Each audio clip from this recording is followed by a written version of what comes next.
Si no es derrota, ¿qué es al revés?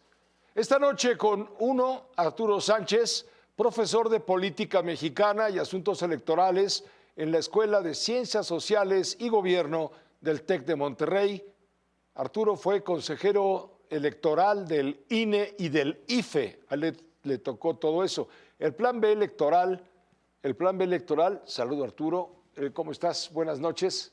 Hola Pepe, qué gusto estar contigo esta noche. Muchas gracias, el gusto es nuestro. El plan B contempla modificar 4 artículos de la Constitución. En 3 no hay problema, según me explicaba o nos explicaba Ricardo Monreal esta tarde. El maldito es el artículo 35, que contempla adelantar la revocación de mandato presidencial para hacerla coincidir con las elecciones federales del 6 de junio de 2027. ¿Cuáles son, te pregunto, las implicaciones políticas de un plan B mocho?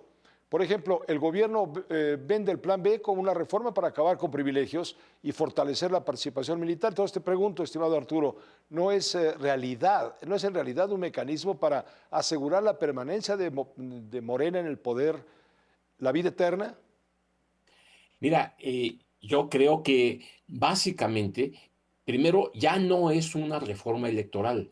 No se toca el artículo 41, que es de la Constitución, que es el que habla de todo el ámbito electoral en nuestra Constitución. Y tienes razón, se concentra el debate en el artículo 35 porque lo que se ofrece es que la revocación de mandato, que ya está en la Constitución, se pueda realizar el mismo día de la jornada electoral para elegir a la Cámara de Diputados y las elecciones locales que concurran con esa elección. ¿Cuál es el problema de eso?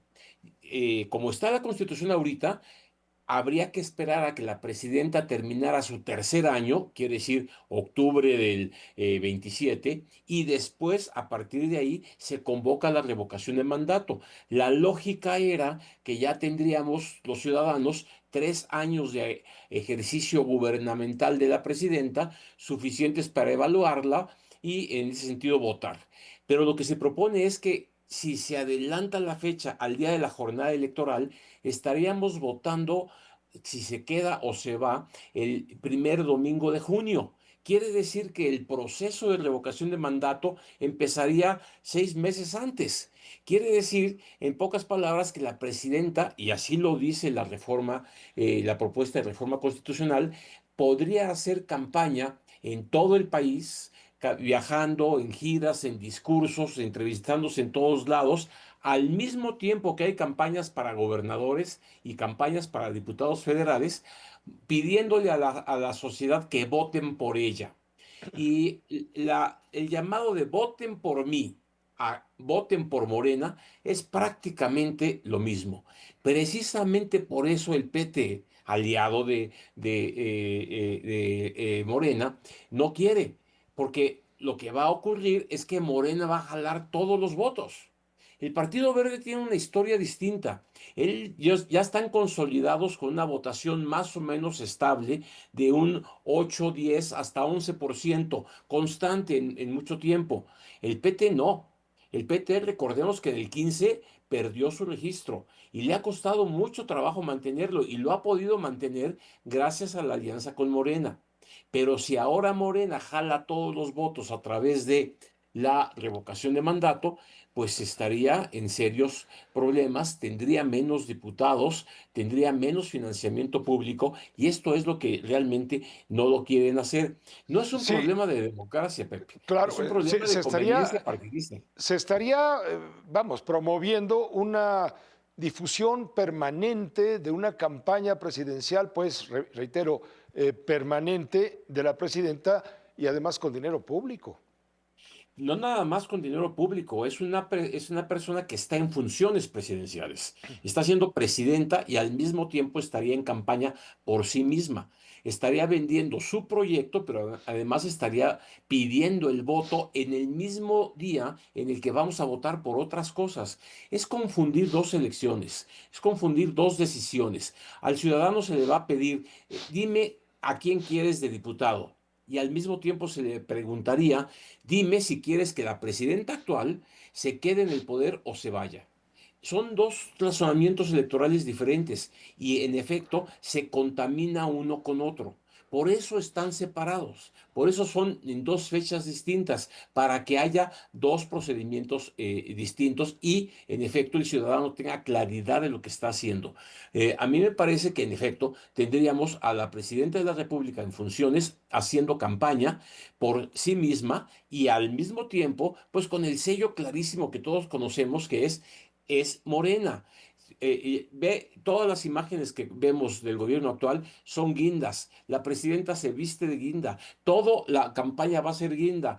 Y bueno, en ese sentido, ¿quién va a dejarse engañar de que la presidenta no va a estar finalmente pidiendo el voto por Morena?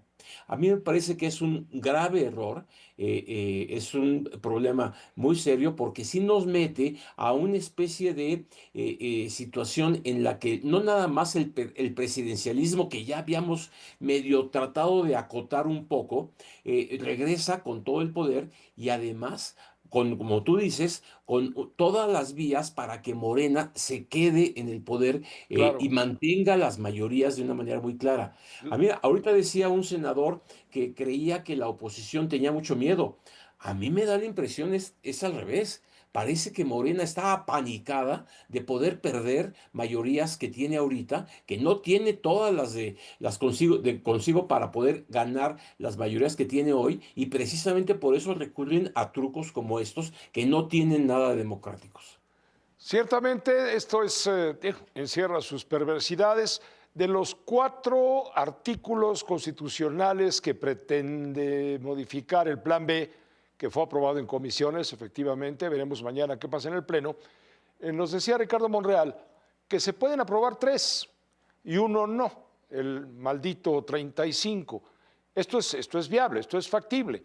De todas maneras, si resulta de esa manera, será una reforma mocha. Decía la presidenta, para mí no sería una derrota. Entonces yo pregunto, entonces, ¿qué sería? Bueno, es completamente una derrota. A ver, Pepe, recuerda, acordémonos con la audiencia de dónde surgió toda esta idea de una reforma electoral. Empezamos desde Andrés Manuel López Obrador queriendo cambiarle el nombre al INE, queriendo cambiar totalmente la estructura de la representación política, desapareciendo la representación proporcional y nos estamos quedando solamente con una revocación de mandato en una fecha que no debe ocurrir, dos, con salarios que ya están en la ley, pero bueno, al mismo nivel de la Presidenta de la República en todas las oficinas públicas electorales, con cámaras de diputados locales que no pueden tener un financiamiento mayor del 0,7% del presupuesto estatal y con municipios con un límite para sus regidores y sus síndicos.